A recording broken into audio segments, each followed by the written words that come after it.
आणि यानंतर बातमी आहे आदित्य ठाकरे यांनी निवडणूक आयोगाला दिलेल्या इशाऱ्याची।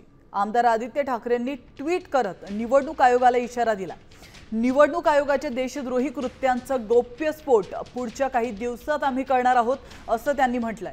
दरम्यान महाविकास आघाडीने उद्या पुन्हा निवडणूक आयोगाकडे वेळ मागितला असल्याची माहिती देखील आदित्य ठाकरेंनी दिली आहे।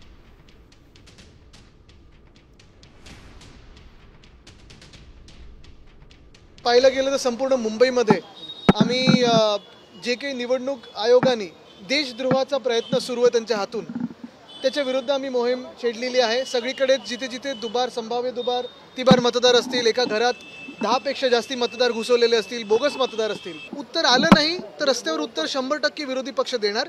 आम्ही उद्या निवडणूक आयोगाची भेट घेत आहोत आणि पुढचे 4 दिवस हे वाढून मिळाले पाहिजेत, कारण जवळपास लाखोंमध्ये आपण पाहाल ते दुबार नावं आहेत, घरात घुसवलेले 10 पेक्षा जास्ती नावं आहेत आणि हा स्कॅम भाजपचा आणि निवडणूक आयोगाचा आम्ही लोकांसमोर आणला।